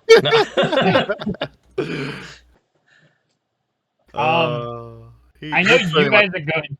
You guys are going to completely disagree with me on this, and I'm okay with that. But I'm putting Diablo as a C card. Oh, okay. Let's hear your reasoning.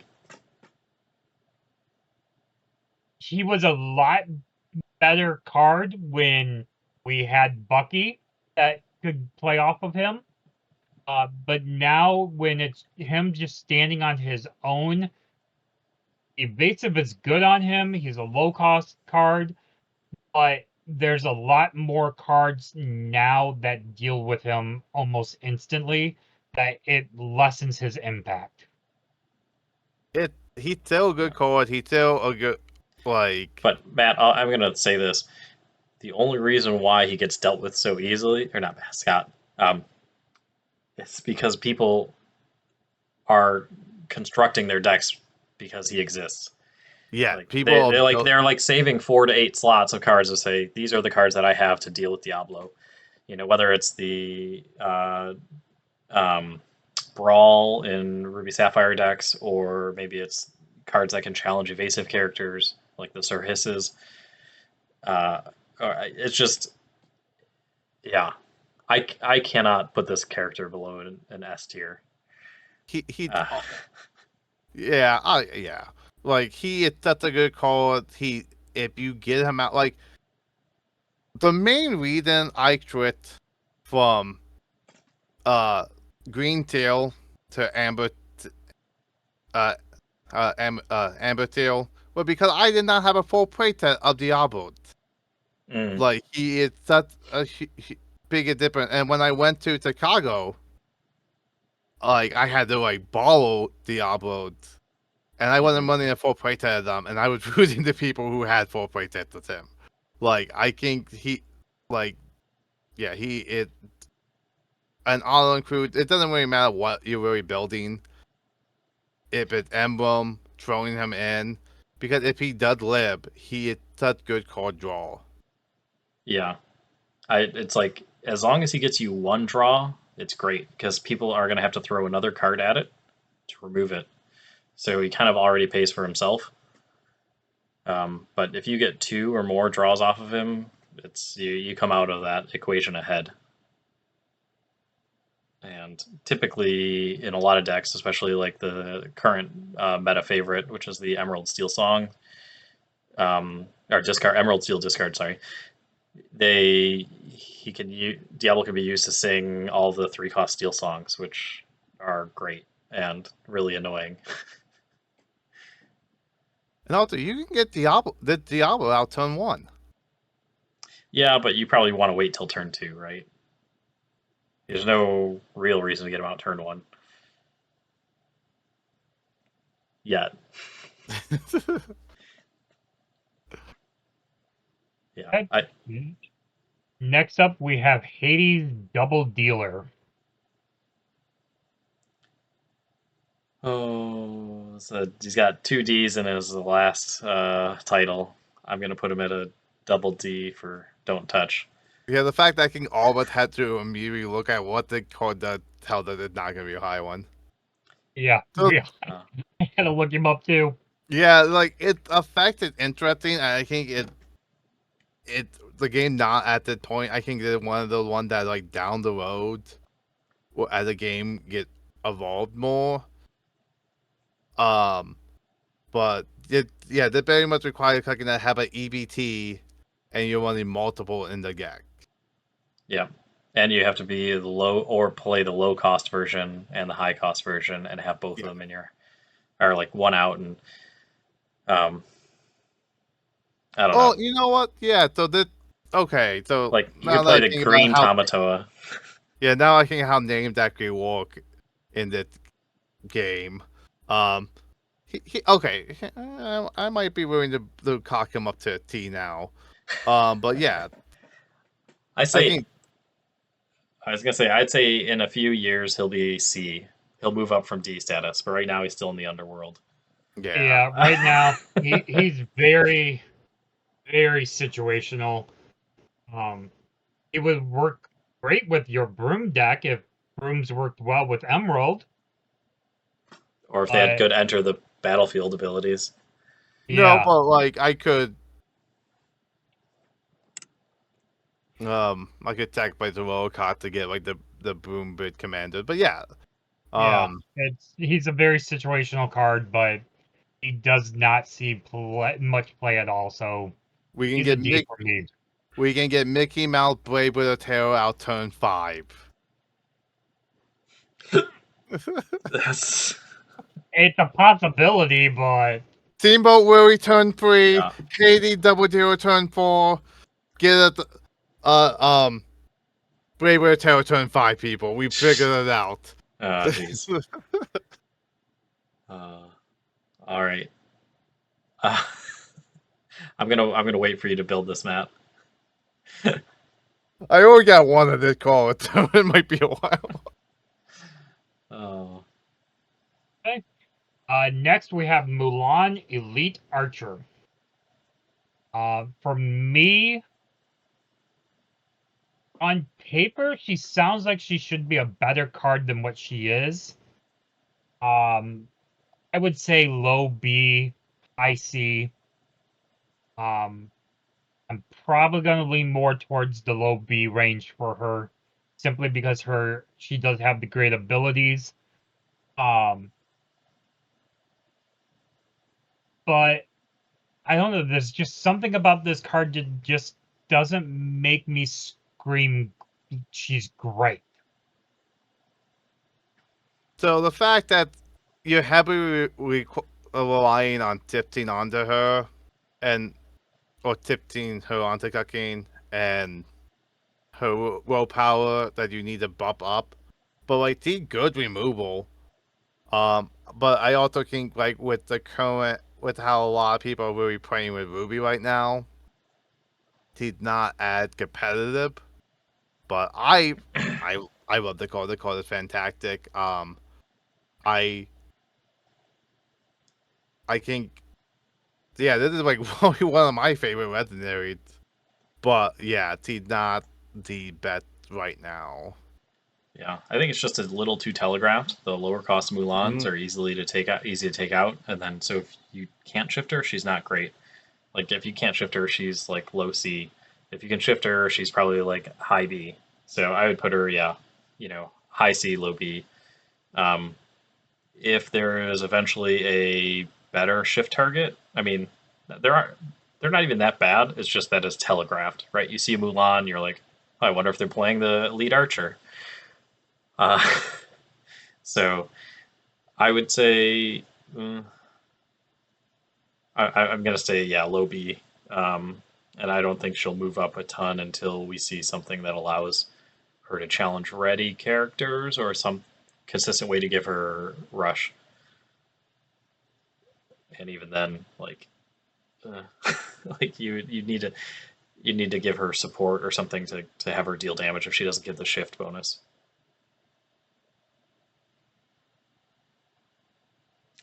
So Next up is Sizu Empowered Sibling. All right. So we can A, we can B. I say A. The fact that you can shift it is great.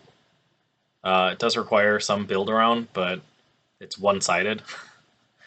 So, and you don't even have to do anything, and it quests for 3, which is great. So it's like after you're trying to come from behind, just the ability to quest for 3 is really good. Yeah, I would cock in with Scott. I really want to build with that new event. The villain from Big Hero 6. Um, Oh yeah, I don't remember his name. yeah, his new card with the microbot. I think him, Big T2, and the microbot are going to be a really nasty deck, and I want to build it. Oh yeah, yokai. What do the microbots do again? They subtract strength. Yep, and you can have unlimited number of them in your deck. So if I can get 3 of those out at a time, Big T2 Bakery guaranteed to go up. Well, guaranteed to wipe almost the entire board. Oh, okay, and you can play them for free. Oh, wow. Interesting. Yeah. Nice. And yeah, so I think the white build that deck is going to be nasty. And I would I told Scott I'm gonna make a wanted poster for the top because the top is going to buy those at market price because I need it all I can get of those. Are the microbots rare? The No. uncommon, But the uncommons are hard to get. yeah, because look at the like the Dalmatian puppies. Yeah. Like you can play 99 of those, and they are the most defensive common from that set, and you don't get a lot of them. Yeah. So Scott, no, Oh, go. I was just gonna ask Scott what he thought about this Sisu. I actually put her in B. I think, like as you guys were saying, I think she's gonna get better. We see cards coming that are already gonna make her better than what she is right now. She would have been higher on my list if she was a little bit cheaper. Yeah. But yeah, she's just, or if she would, or if instead of banishing every character that was 2 strength or more, or 2 strength or less on play, I think she would have been even better if it was like every time she quests, you get to banish 1 2 strength or less. So you could do more with her. I don't know. There's just something about this card that, again, I'm gonna put her higher, but something's telling me she's not. Yeah.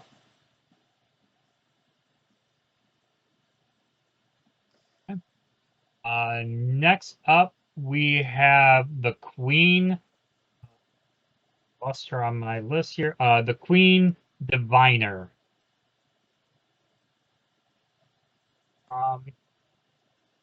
For me, she's a B card. I know if you talk to one of our regulars that come Friday night, he would put this as a lot higher than that, because this is one of his favorite cards to play. But generally, unless you are running a queen deck, she doesn't see a lot of play, and even in item decks, I don't see her that often. So, yeah, I'm gonna put her at a B. yeah, right now we don't really have a true item deck. We have a Tomato Lucky Dime particle type deck. I think items are about to become nasty. I think starting next set, and I think T gonna get a lot more play. But I agree with you. I think T the Kwang B, even though T is by far my favorite artwork we have gotten for the Queen so far. Yeah. I'd say B. Oh, and I'd say she's definitely got a solid spot in B because she was in a challenge winning deck and kind of the main focal point. It was only one of the challenges. I think it was the Bologna one. But that one was the item deck that ran Maurice's workshop and her and used that as the draw engine almost more than it used Hiram. and it just had like 20 some items and just drew into its removal. So I'd say she's good. She's a build around, but um, yeah, just the fact that she has to sit there for a turn. And I would say you probably get the best value if you can use her more than once, which is probably pretty rare. So Next up is Triton, Champion of Atlantica. And I'm not sure if you guys are going to agree with me on this card or not, but he is definitely a D card for me. Yeah, he definitely a D. I don't think I've ever seen this card get played. Like, and like he's just so high costed for his ability, and you need to have a bunch of locations out with a lot of people on currently playing in on locations. Like he might get better in the future, but I think the fact that he's a 9 cost zip 6 is going to hurt him. He has a potential to have like a lockdown deck if you use him with the Ursula Garden or Ursula whatever the green location where the characters get minus lore also. Basically, you just neuter all of the opponent's characters if you have enough locations. Because then they can't challenge your locations, they can't challenge him. But it's just such a weird build around that there's not enough support for. I think, yeah, I'd say he's probably mid to low D. There's other cards in the D set that are better than him. I think Namari's better than he is. That's saying something right there. I mean, he's inkable, which is great. He's got a strong, like 7/9 body, but I don't know, like playability. Yeah. He's not worse than Gone 2. No. Stop.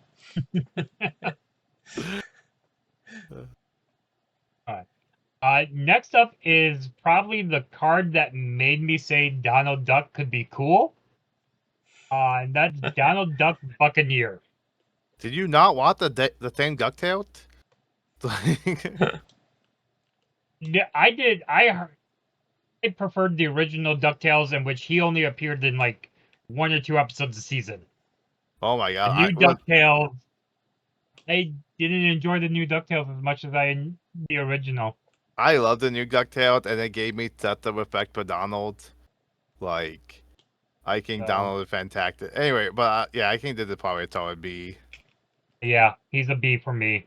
He's a great card for steel decks. He definitely sees play, but he's definitely not a card that is going to be in every steel deck, and he's not a card that a deck is going to get built around. Yeah, but Hollywood is definitely going to become my thing next deck, and I think we're definitely going to see more of him. Yeah, with the new Pirates we are, but right now, no.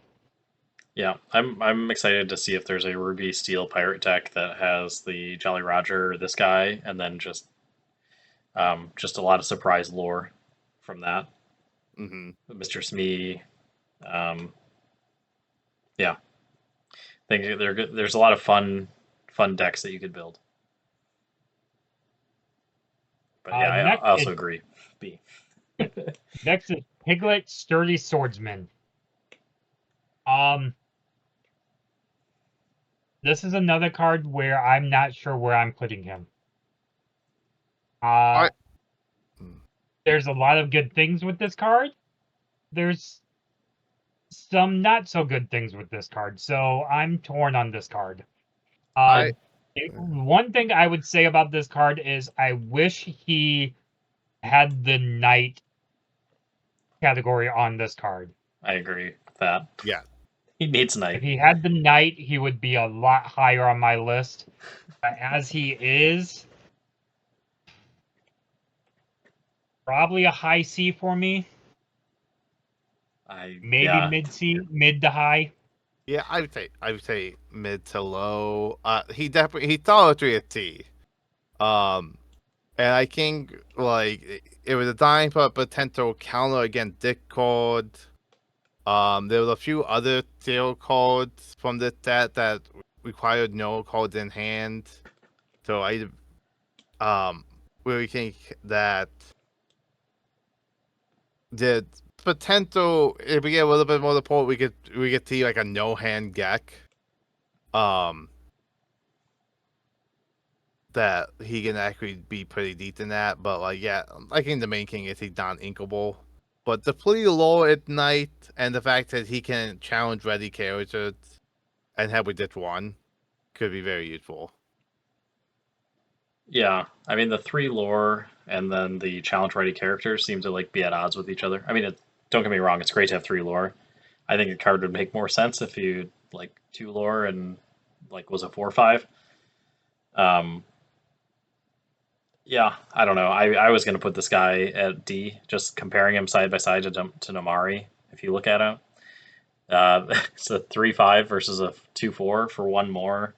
You get 1/1 resist 1 and can challenge, but a very conditional challenge ready characters. So I don't Yeah, know. but I would that's say like by slightly turn, slightly better than yeah, Namari, but yeah. But by turn 5, it's a good. It's depending on what you're playing against and what you pair your Gek with. It's a good chance you're not gonna have a lot of cards in hand. yeah, that's true. Um, but Namari, you don't have to worry about that. So there's more flexibility to put her in different decks. Whereas this, yeah, he forces you to be in a bad game state, which is having no cards in your hand. So we'll put it bottom D. And that brings us to our final 12 cards. And these are the legendary cards that came out of Shimmering Skies. And we are going to start with Prince Naveen, the ukulele player. Like guys, I'm gonna have you guys cock him out of S tier because he is fantastic. Nope, I'm not talking UFS here. I think he's great. After I played against him in Steel Song decks, it is amazingly annoying, and I think he's only going to get better. Uh, I the only downside I would say is in the current decks that he's in, he's another uninkable, Mm-hmm. and so there's a potential that you just brick with him in your hand along with like 3 or 4 other uninkables. But that's by himself is a great card. Like there's nothing like the stat line is great. 3/3 for 4. It's like okay, it could be better stats, but 2 or Singer 6 and 2 lore, and then being able to basically play a really impactful card for free. Yeah, I think he's only going to get better. So I cannot talk you out of S. What I'm going to say is not going to talk you out of it. I'm going to tell you why I made him a high A instead of an S card for me was simply because he only works in decks that are built around songs. And so if you don't play a lot of songs, this card is not really useful. So with the new decks coming out, especially a lot of the Amber cards coming out are built around the pirate theme and not around singing. This Naveen's not going to get used in some decks, and that's the only reason I'd put him in a high A and not an S, is because he's not universal in Amber. But if you're putting him in A, he does definitely go into high A. Yeah, I mean, like songs are very powerful, and most decks are running some number of songs. I think we're the Mufasa one, though we're the only one not running songs. No, Yeah. one of the guys Friday night plays a entire deck with not a single song in his deck. Yeah. I play against those people. I wouldn't. I, You don't have reliability. I would say that Scott's best point is that there are not really a lot of great songs in Amber, but I think there are enough good songs in other colors that he's great. Yeah, I mean, he's great in a song deck, like I said, but not everyone runs a song deck, and so I don't even think you need to be a major song deck. Like again, like Matt said, if you have 12-ish songs, which is just 3 good song cards. So you think of like let's say you're running Emerald with this, you could do We Don't Talk About Bruno, Mother Knows Best, and I don't know, some other random song. And that's already like really great value. But also, like, we don't talk about Bruno. Didn't I say that? I don't remember. I think you said Mother No Best. I thought you said We Don't Talk About Bruno. Yeah. Mother You Knows did. Best. And then, Alright. even a discard song or what, like whatever. Oh, like, you're welcome. Yeah, you could do You're Welcome, but yeah. Not as played. But that being said, like it's a lot of value on a single card.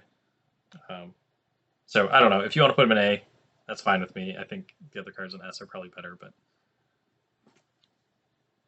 I want to Matt, hear what. What? I was gonna say, Matt, I'm gonna let you start off on this card. Well, I was gonna Maribel? say I think you guys to tell me what you think about the card because I seem to be the only person playing her and the only person winning with her. Yeah, that's why I wanted you to start off. But this is Maribel Madrigal, the Family Gatherer. I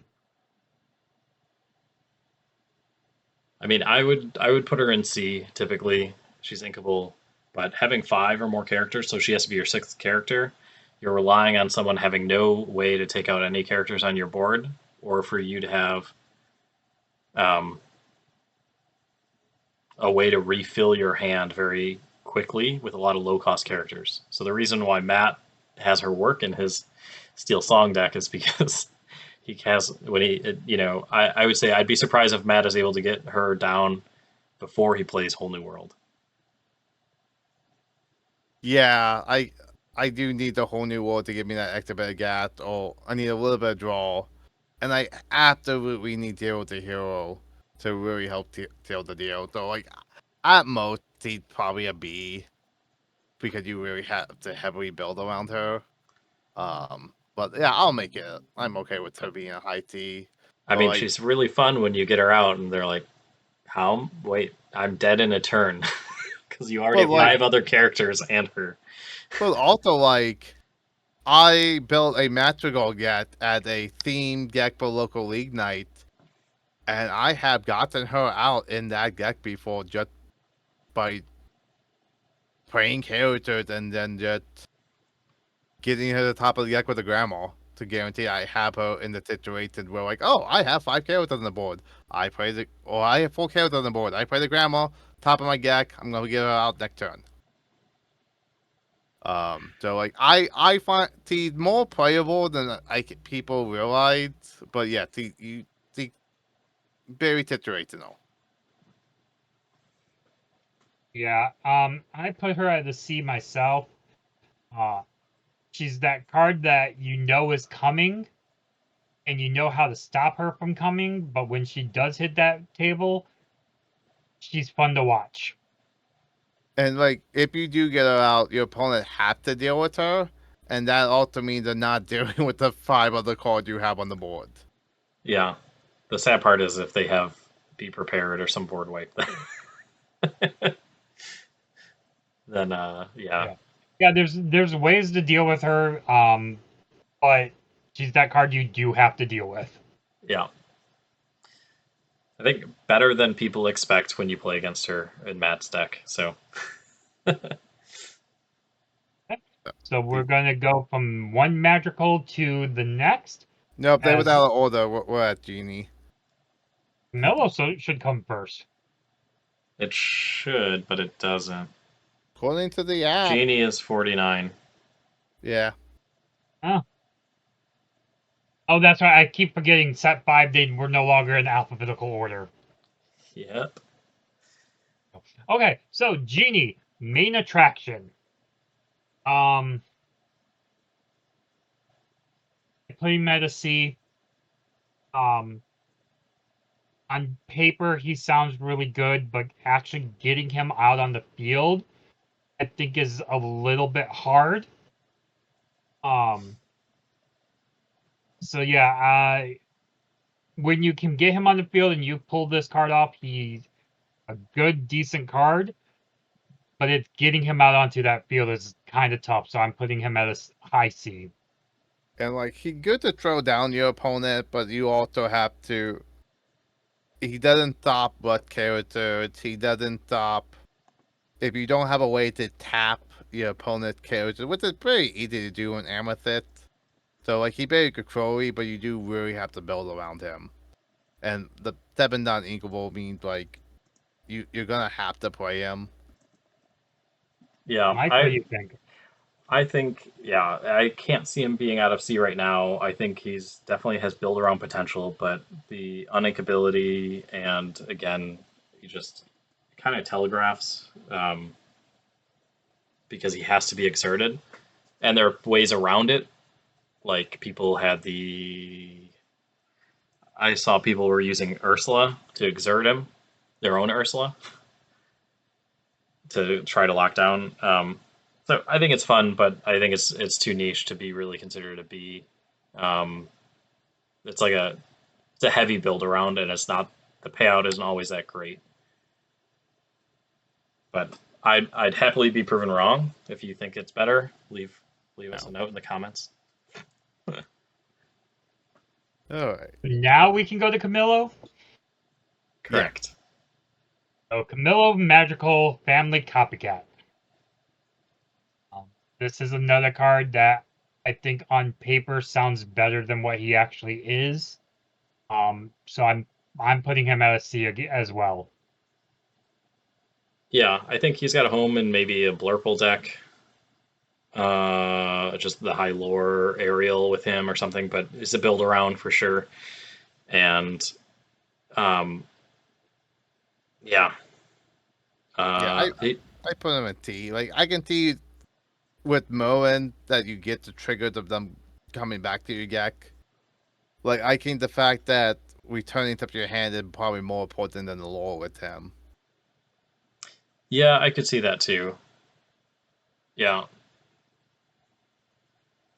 It's But like a built-in bounce, but yeah, I can T right now until he gets a little bit more support or better target.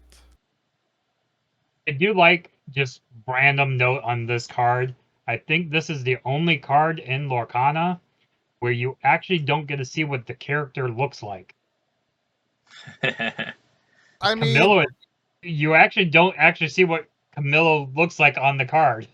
did that one did that one queen and did that one ultra where the in the guided. yeah. But Vanessa. those are still those characters. Did, Like, You can even say the queen- same thing, right? Even the queen isn't in a disguise. She actually is her in the movie. Okay. I'll give you that one. Oh wait, Clarabelle. Well, probably an A for auto include. This is it's Clarabelle light on her hooves. Yeah, I don't have a ton of experience with her, but I've seen a lot of people putting her in like the blue-green decks, just as an alternative to. It's not even an alternative to Diablo, but an addition to Diablo. Just good card draw. Yeah, I played against her and I played with her, and she is fantastic card draw. And her in a bounce deck where you're just bouncing everything back to your opponent's hand, it's magnificent. Like she is a great card, and there's a lot of fun things you can do for her, and she really worked really well with the toolkit emblem offered. Yeah, yeah, I think she's good. She definitely does better in multiplayer than she does in 1v1. But yeah, she is a lot of play. Yeah, anything with card draw is generally really good. You notice that, yeah, the ones in A all have card draw or completely get rid of other cards. Yeah. Good. Next up, we have Anna, the diplomatic queen. So I think the fact that he's not inkable, it really hurts her, and the fact that all her abilities required you to pay for. So I think he'd probably throw a T. Yeah, I'd put her at B. The most recent. She is included in the most recent two of the challenge decks, like both from Las Vegas and Seattle. And she wasn't like the most pivotal card, but the flexibility definitely paid off. There was one game that I watched where all three abilities were used in the same match. It's very versatile. Yeah, so I think you just have to be willing for that trade off. So I would say, I don't know. I think she's better than a lot of those cards in C. That's why I would put her in B. Okay. This is actually the card that caused everyone to realize you can now start playing cards on your opponent, playing actions on your opponent's turn. Yeah, it's important to make sure you don't unexert your ink after you're done with your turn. Okay. Next up, we have Donald Duck, the Pie Slinger. Seems like it's fun, but I think this is a solid C. It's not.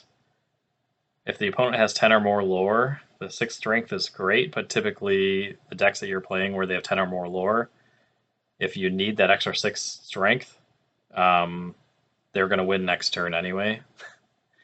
Almost likely. Like, I guess you could take out a Tamatoa surprise if you shift it onto something, but typically it's not good against aggro, which is kind of what.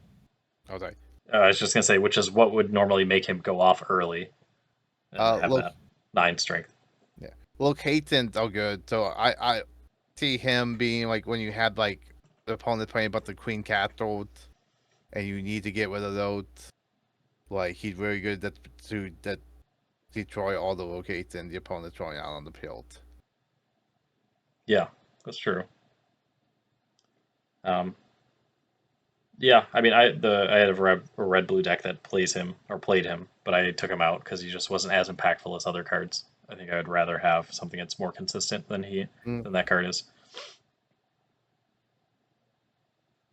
He's annoying on lore losing decks, but yeah, he just isn't that consistent of a card that people want to run multiple of him.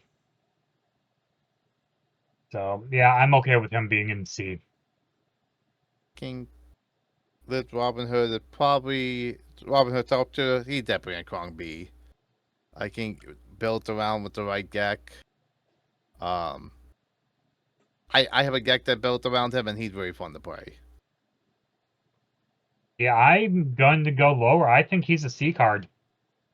And the only reason I'm saying he is a C card is because you have to put the cards in your discard and not at the bottom of your deck. I think that's a benefit, not a drawback. Yeah, because we're getting more and more way to get called out, and I think like a Ruby Amber graveyard deck is going to be possible because of him, because he's gonna be getting stuff in the graveyard. Yeah. And I'm just one of those people. I don't like putting things into my discard. Yeah. So to me, he's just, I do not touch this card, and I will probably never touch this card.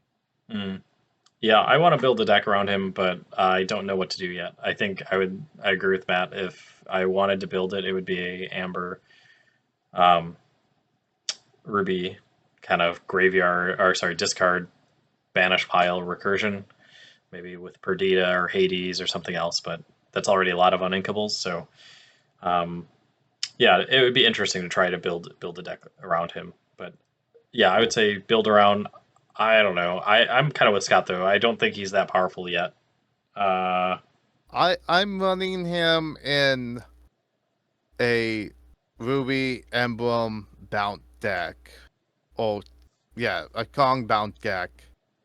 And we've been playing multiplayer since the game came out. I have never felt more control of a multiplayer board than I have running the deck because of him and the music. Oh, that's true. Okay. So I think he's a solid B after playing with him, and this is a suboptimal deck. And I think when we actually start getting more better deck to build with him, I think he's gonna be really good.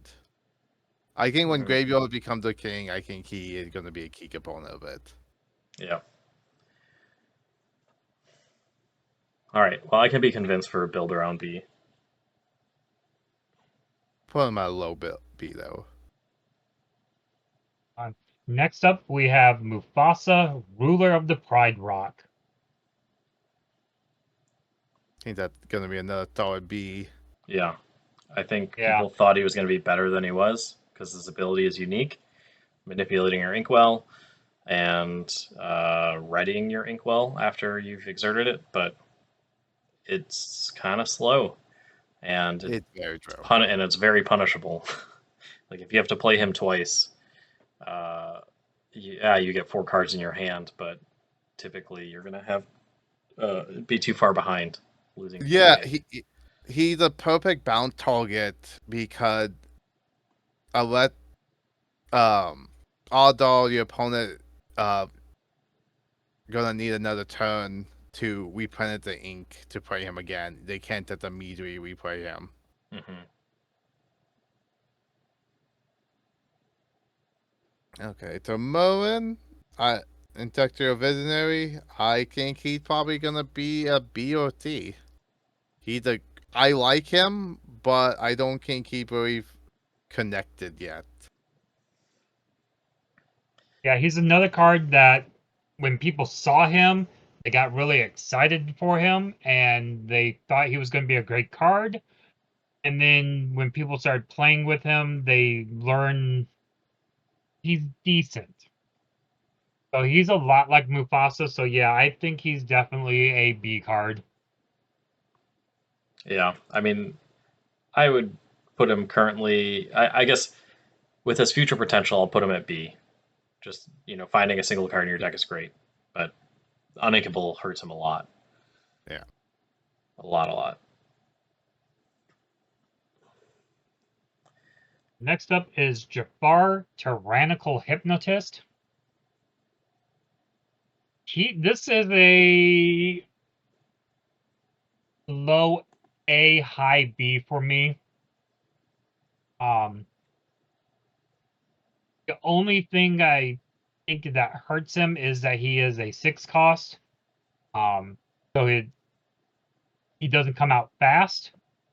But he's a fun card. He's a great card. He can screw over your opponent really easily. So I would put him in B. what are your thoughts, Mike? I haven't seen him. I mean, a lot of these newer ones, it's harder for me to place because we have less experience with them. I don't know where he fits, like in a deck archetype. So I mean, for that, I would just put him probably in C. I like that he's inkable though, but the zero strength really stinks. He definitely gets hit on the crackback, but again, he can't be challenged with things that cost 4 or less. So Yeah, No. It's not just he can't be challenged. It's yeah, any of your cards yes, can't be challenged. including your locations, which is why the gears are turning in my head. I'm trying to think like, okay, could you throw this guy in a location weird deck with the I wall or something? I think they just haven't found a solid deck for him yet. I think he is a decent card. But the fact that like the challenger, so like when he is exerted, if you have a character 5 or more cost, a lot of them are pretty powerful, and they're probably all gonna like take him out very easily. Yeah, I could see him going up in value a lot later, but currently, yeah, it's hard to see him, filling any specific slot that's needed. And the final legendary card of the night is going to be Arthur, King Victorious. And I want to place this card higher than what I'm going to, because I love this card. It's one of my personal favorites, but overall, he is definitely a C card. Yeah, I think he really should have he like Piglet, he should have gotten the night keyword also. Mm. And I don't think he really have any decent tip target. He just has the 2-drop Arthur that came out in the same set as this, really. I mean, but at least he doesn't have to shift to use his ability, right? So Yeah. that's Yes. um, But I just wish it was a he could do something more than just be a one-time use. I yeah. think that's what's holding him back. I There, don't know if I would just make him like when he quests, you give challenger +2 or resist +2 each time. But having it just say one time, you get challenger and resist and can challenge the ready characters.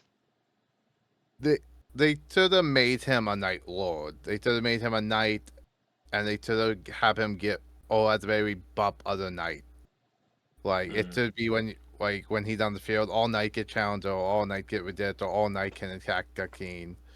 That ready, and he would have been fantastic. I think that I it would have think. missed.